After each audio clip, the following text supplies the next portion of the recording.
बिस्मिल्लाहिर्रहमानिर्रहीम। मैं हूं डॉक्टर मदर वारिस। उम्मीद करता हूं आप सब लोग खैरियत से होंगे।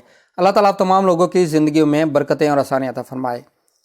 आज हम देखेंगे कि जनवरी के अंदर 2022 में स्टार की पोजीशन क्या होगी, और ये वीडियो उन लोगों के लिए ज़्यादा मुफीद होगी कि जिनके पास अपना हॉरोस्कोप है, वो उसके ऊपर ट्रांजिट को चेक करना चाहते हैं, या जर्नल पर्पज़ के लिए कि स्टार की पोजीशन क्या रहेगी जनवरी में 2022 में, ताकि वो इन चीज़ों को देख सकें और उससे गाइडलाइन ले सकें। उनके लिए बहुत ज़्यादा ये हेल्पफुल रहेगी और मुफीद भी रहेगी। तो सबसे पहले अगर हम देखें तो जो शम्स है वो इस माह के अंदर बुर्जे जद्दी में रहेगा 20 जनवरी तक, और फिर उसके बाद वो 21 जनवरी से बुर्जे दल्व के अंदर ट्रांजिट करेगा। और अगर हम बात करें मरीख की, तो मरीख जो है ये 24 जनवरी तक बुर्ज कौस में रहेगा और 25 जनवरी से बुर्ज जद्दी में दाखिल हो जाएगा। यहाँ पर इसकी पोजीशन बहुत अच्छी मानी गई है, यानी ये एग्जाल्टेशन का इसका हाउस है, इसका साइन होता है कैप्रिकॉन, और इसको 28वें दर्जे पर यहाँ पर शर्फ होता है, जो कि बहुत पॉजिटिव, बहुत अच्छी पोजीशन मानी गई है बुर्ज जद्दी के अंदर मरीख की। और अतारत अगर हम देखें तो 3 जनवरी से ये बुर्ज दल्व के अंदर ट्रांजिट करेगा, और यहाँ पर भी इसकी पोजीशन बहुत अच्छी रहेगी।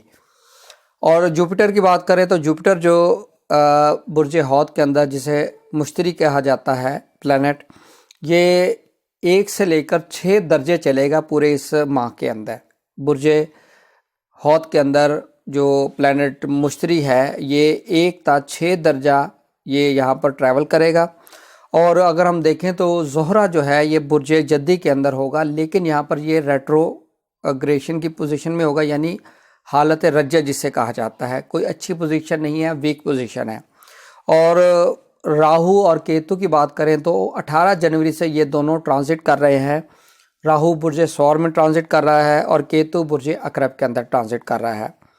और अगर हम देखें कमर की पोजीशन, कमर की अच्छी पोजीशन जिसे शर्फ़ कमर कहा जाता है, ये बुर्ज सौर में 3 दर्जे पर इसको शर्फ माना गया है, और ये 11 जनवरी 2022 को शर्फ़ कमर होगा।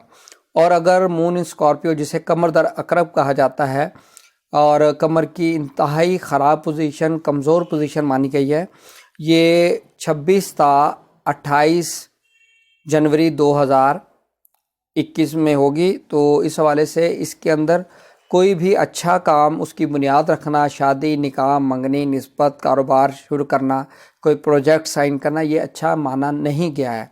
इस हवाले से इन चीज़ों को आप ज़हन में रखिएगा, और ये चीज़ें गाइडलाइन होती है ताकि आप इन चीज़ों से गाइडलाइन लेकर इसको बच सकें। बताने का मकसद सिर्फ यही होता है। उम्मीद करता हूँ आपको वीडियो पसंद आई होगी। अपना ख्याल रखिएगा। खुदा।